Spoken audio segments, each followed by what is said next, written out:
Good morning and good evening, everyone. Welcome to today's webinar entitled OpenIT Experts Top 7 Features to Look For in version 9.17. My name is May and I am your host for today. In a short while, our speaker Ace Lopez will be joining us. Before we get started, let me share with you a reminder that everyone is encouraged to ask questions. You may drop your queries in the comment section and Ace will try to address it during the Q&A session of our webinar.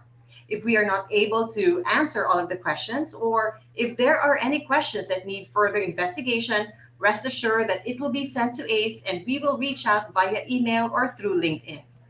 Our presenter is a solutions engineer specializing in IT resource analysis, management, and optimization, with 4 years of combined experience in technical pre sales and analysis as a trainer, data analyst, and business consultant. He has great appreciation for financial efficiency and concepts of future proofing. His involvement with companies under different verticals, particularly the energy and engineering industries, serves as his ground for developing practicable management methods, especially for SAP. Everyone, we have A. Silvestre Lopez.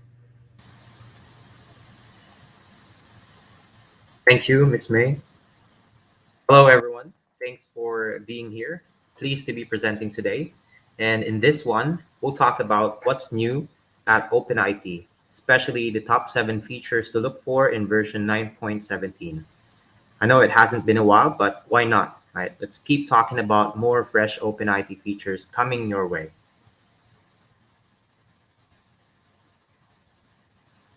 Okay. For those who might not be very familiar with us, our flagship solution is conveniently a good summary of what we do and who we are. So this should be a good start. Introducing License Analyzer 2022, a 3-level pyramid solution that allows you to meter, analyze, and optimize your licensing landscape with ease and accuracy. Level 1 is a lot about license traffic, check in and check out of licenses purchased or installed versus peak or average concurrent usage.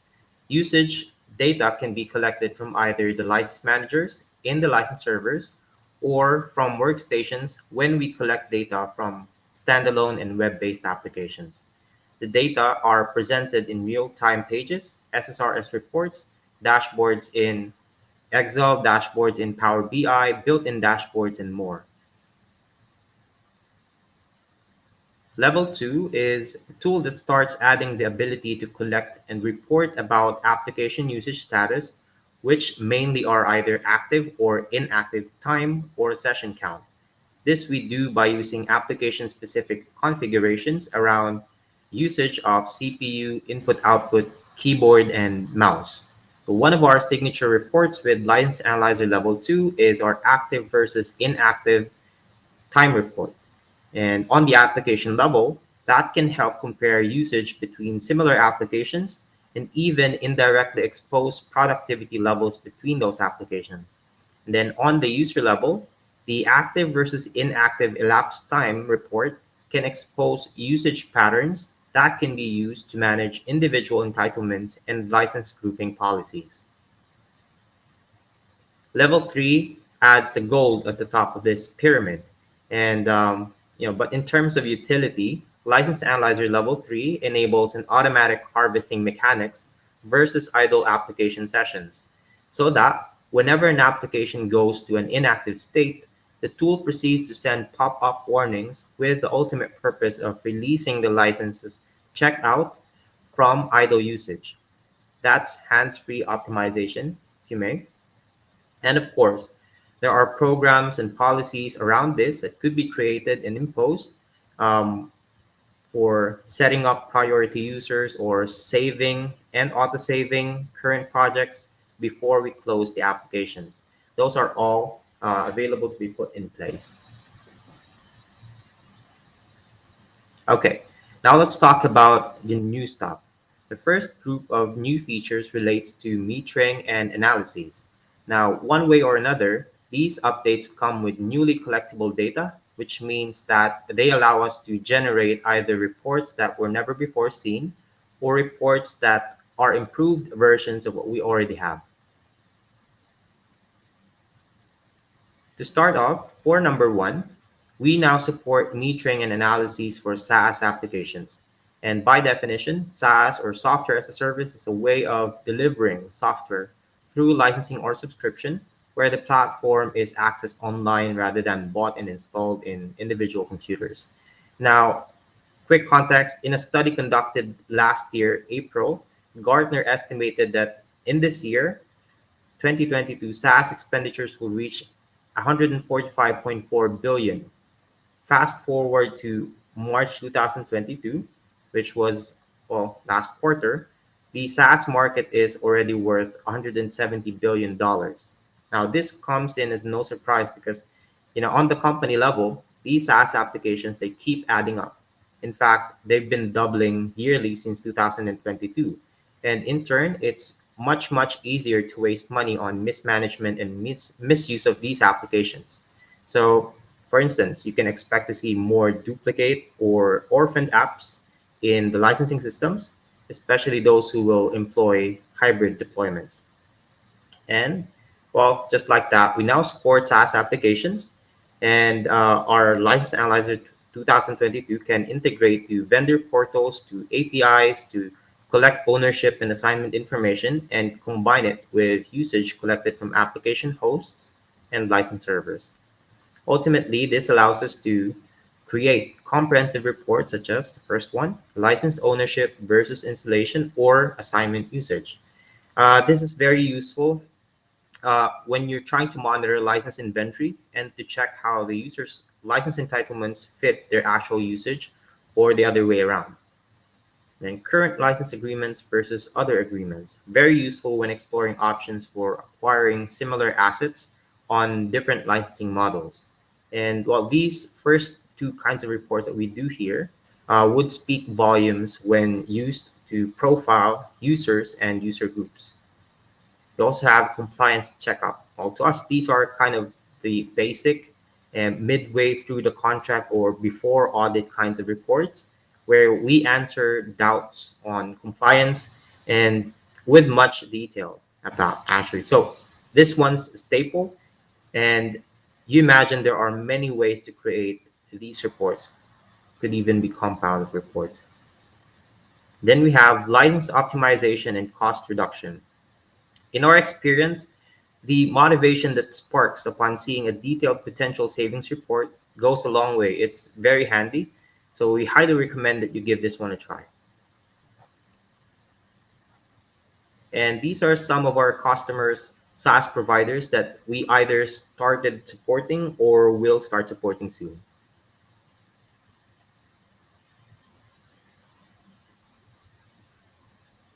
Okay. The next one at number two, we now support Autodesk Cloud Named User Subscription and Flex. A quick context again, since 2017, Autodesk has shifted its focus to named user licensing model. Now everyone is quote unquote more than just a serial number, which is really wow. Their goal is to get every user to have their own named user license one way or another. But technically, there's about 100 million Autodesk users, so workaround options have been consistent given to the customer base. And well, we have a whole webinar dedicated to explaining our complete solution for Autodesk. But to highlight what's new, like new, right, we now support Autodesk Cloud, named user subscription, and Flex. Okay. Currently, we have raw reports that we can generate, like this one, license assignment report. Mhm. And well, this report can be used to check if the users are using their proper licenses, as you can see here. So it's a named user license for these users here.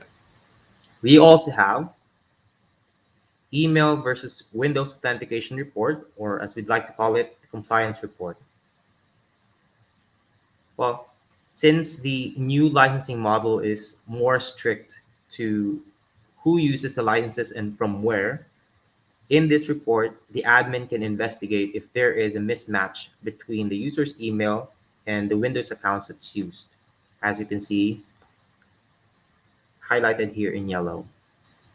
Okay, there are really countless other reports that could be made with the reinforced data we have for Autodesk and or other SaaS applications. But again, we can report about the product, the feature, the users, user groups, and their corresponding contract code, subscription code, license type, and measurements like the usual lapse time, max use, days since last used, and well, time buckets per year, per month, per week, or per day, even per hour.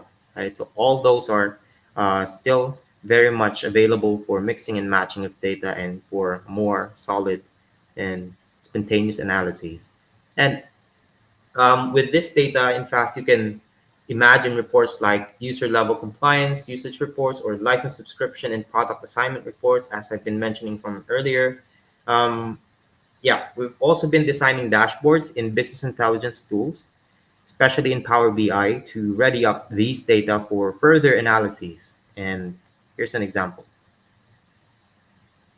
Okay, here we have the current costs and potential savings as overviews. Then we have owned versus assigned versus used. That's a meter. Then we have the daily usage trend, and then number of distinct users by feature. And yeah, we even have user level list with a column for days since last used. And well, this is just a sneak peek. In fact, there are more sheets to just this one dashboard here.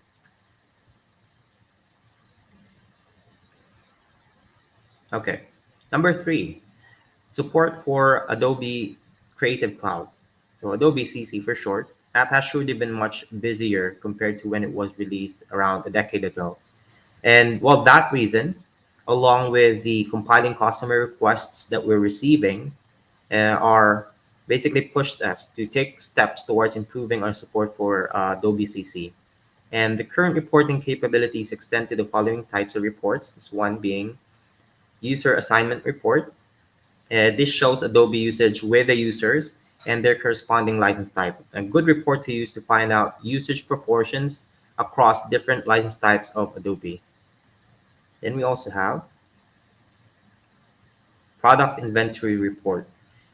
There's information about whether certain features are installed or not, and if so, where and which hosts, with what license type and version, and more. So very useful in exposing shelved licenses and orphan licenses and the likes of that. Then we have usage report for named user licensing. And this is where we start incorporating named user licensing data into the mix.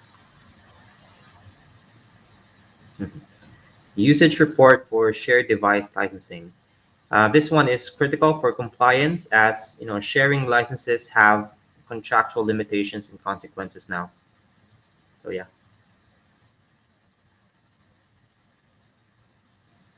introducing OpenID data monitor and alerts. Okay, we can all agree that the degree of usefulness of our results is kind of predicated on the quality of data that we are able to collect or extract, right? Now, on top of the existing ways by which OpenIT checks and monitors the quality of data it collects, we are now introducing, yeah, at number four, this one, data monitor and alerts. So we can now show records about the daily file count and file size of each vendor license. We can also evaluate license status files to get the number of registered vendors, which will serve as the baseline for detecting daily variations. Let me highlight this one.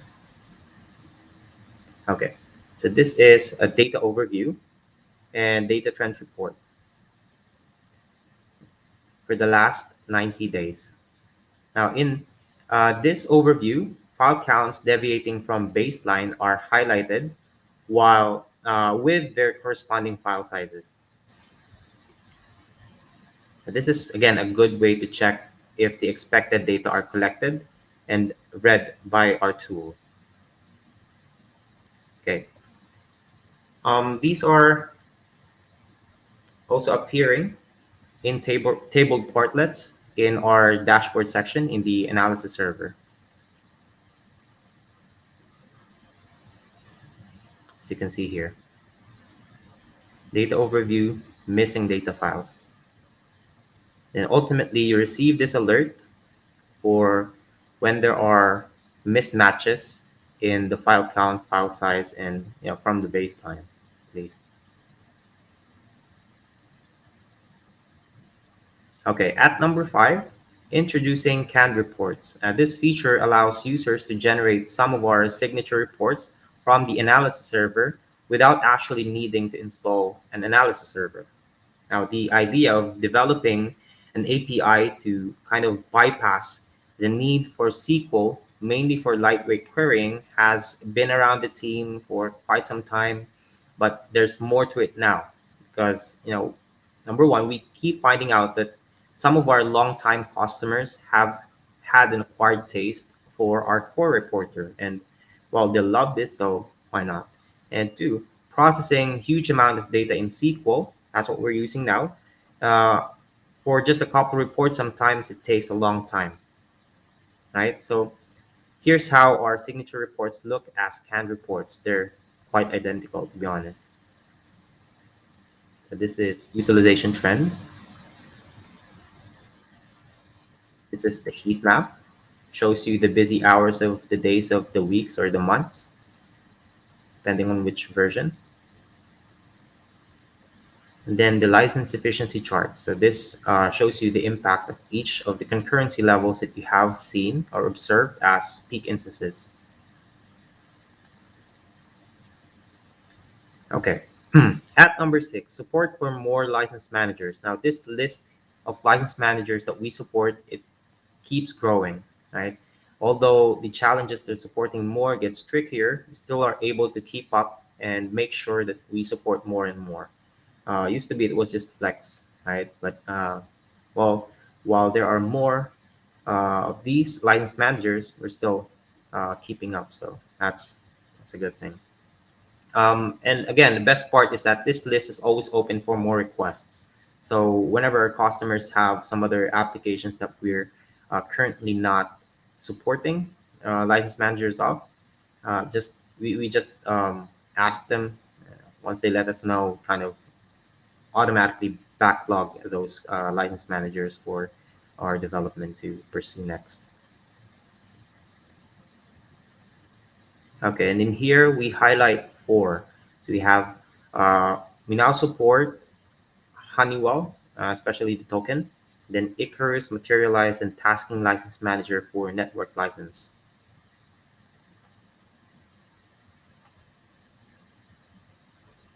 Okay, the second group of new features helps in management and administration. Okay, this one's for the admins out there.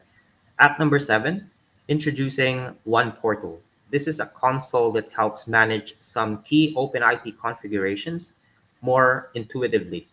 And this release includes product mapping interface and the module activator. I'll talk about the product mapping interface first. So you already know we can assemble licensing and usage data across multiple license servers, and we call the result global server and the process as product mapping. So technically, it's creating virtual combination of the usage and licensing data of any group of license servers that you desire to simulate together. Now, the product mapping interface here makes this process much easier, not just by, for us, especially for the OpenIT users out there.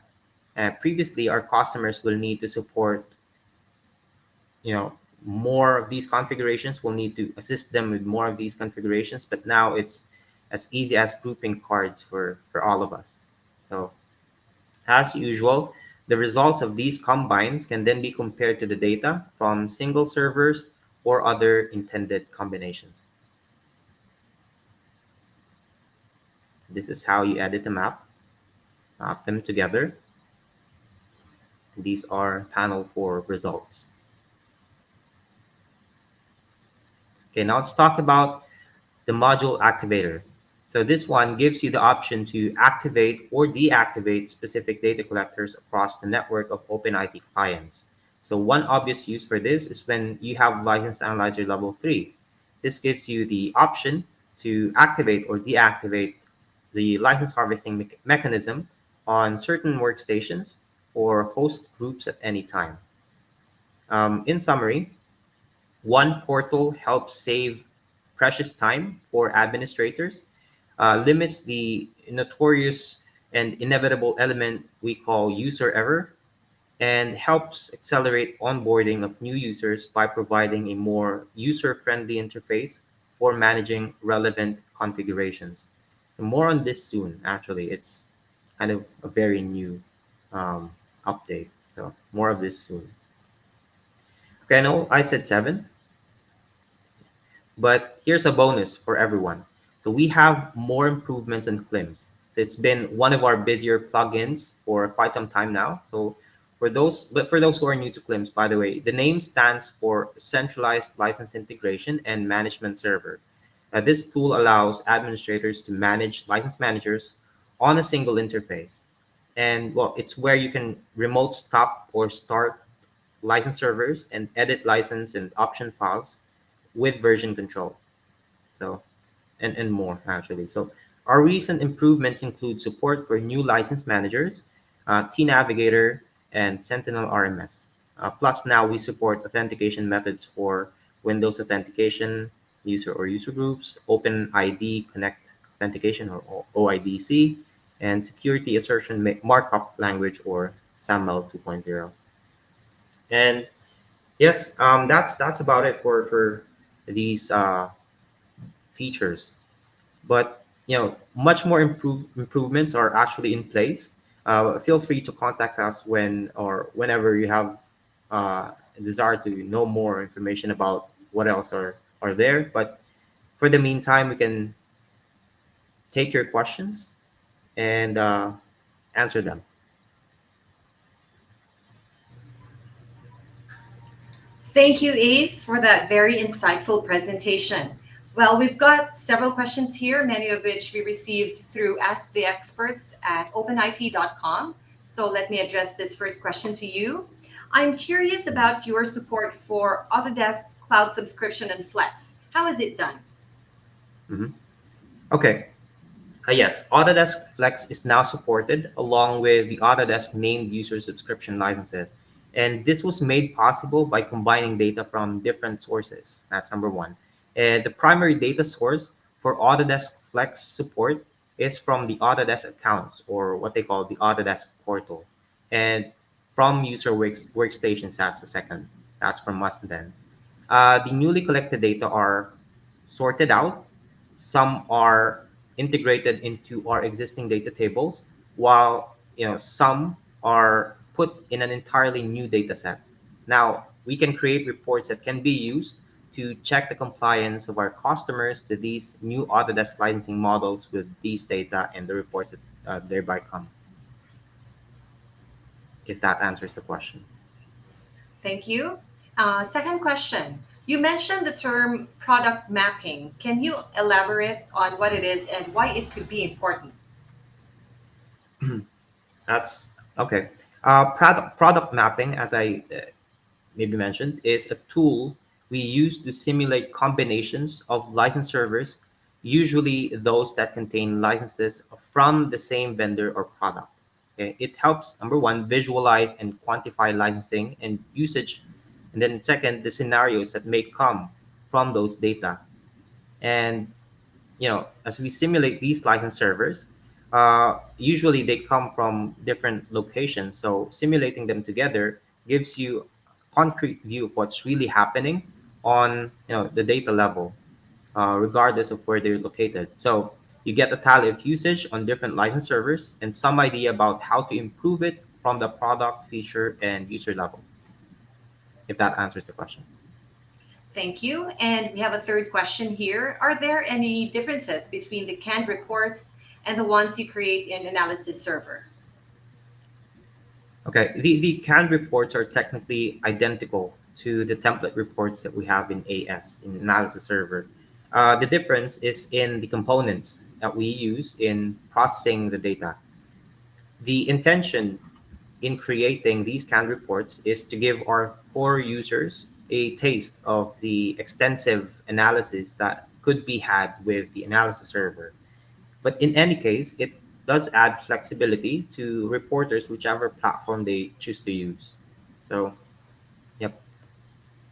Thank you very much. And that wraps up our webinar. Thank you so much, Ace, and to all our attendees Sure. for joining our webinar today.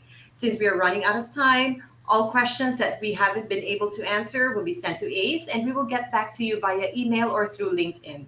A quick reminder that this webinar is recorded and can be immediately replayed after this stream. We will also upload it on our website together with Ace's presentation.